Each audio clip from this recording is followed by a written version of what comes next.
বাংলা ক্যালেন্ডারে সনাতনী হিন্দুদের শেষ উৎসব হচ্ছে নীলষষ্ঠী। নীলষষ্ঠী উপলক্ষে পশ্চিমবঙ্গের সর্বত্র কোথাও না কোথাও বিভিন্ন ধরনের ঝাঁপ এবং চড়ক উৎসব আয়োজিত হয়। আমি প্রতি বছরই তোমাদেরকে এই ঝাঁপের যে উৎসব সেটা দেখাই। প্রতি বছরে এই ঝাঁপ সংক্রান্তিতে আমি যাই মন্দির বাজারে। এবছরও মন্দির বাজার যাচ্ছি। আজকের এই ব্লগে আমি তোমাদের মূলত ঝাঁপের যে পর্ব আর ঝাঁপ উপলক্ষে যে দেলগুলো আসে সেগুলো এই ব্লগে দেখাবো। তো এই ব্লগটা দেখতে থাকো, আশা করছি এই ব্লগটাও তোমাদের ভালো লাগবে।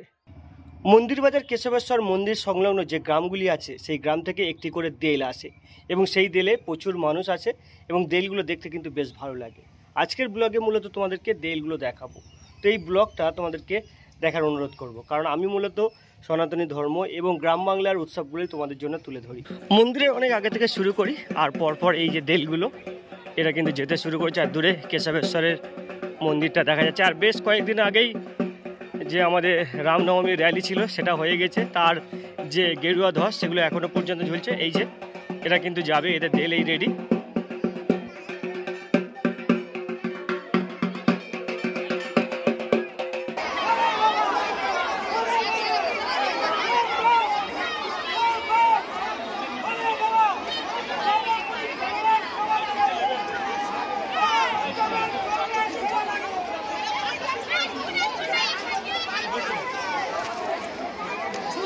ঝাঁপ দেওয়ার জন্য যে মাচা তৈরি করতে হয় সেই মাচাগুলো রেডি হয়ে গেছে প্রায়।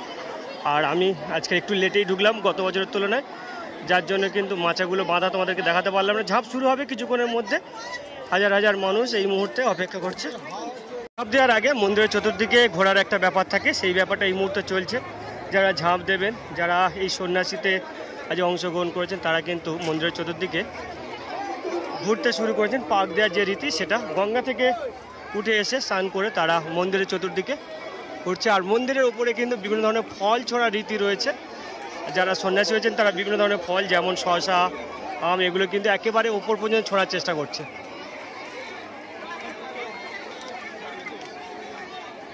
আমাদের অনুসন্ধান অফিসে এসে তোমাদের মায়ের সঙ্গে দেখা করুন।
ধাম সংক্রান্তি মেলার প্রীতি শুভেচ্ছা ও আন্তরিক অভিনন্দন।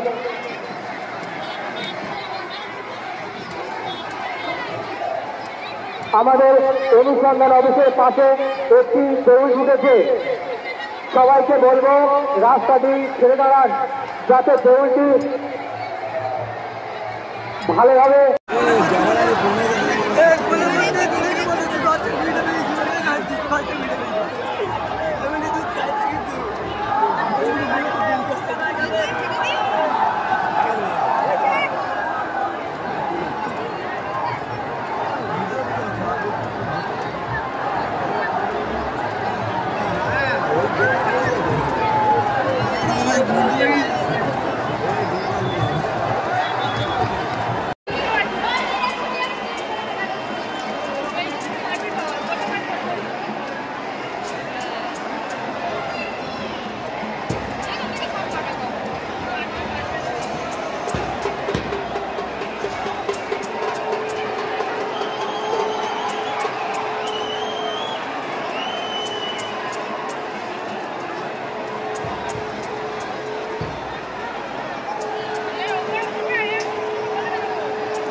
মূল সন্ন্যাসীরা আপনাদের আগিয়ে আনার ব্যবস্থা করবে।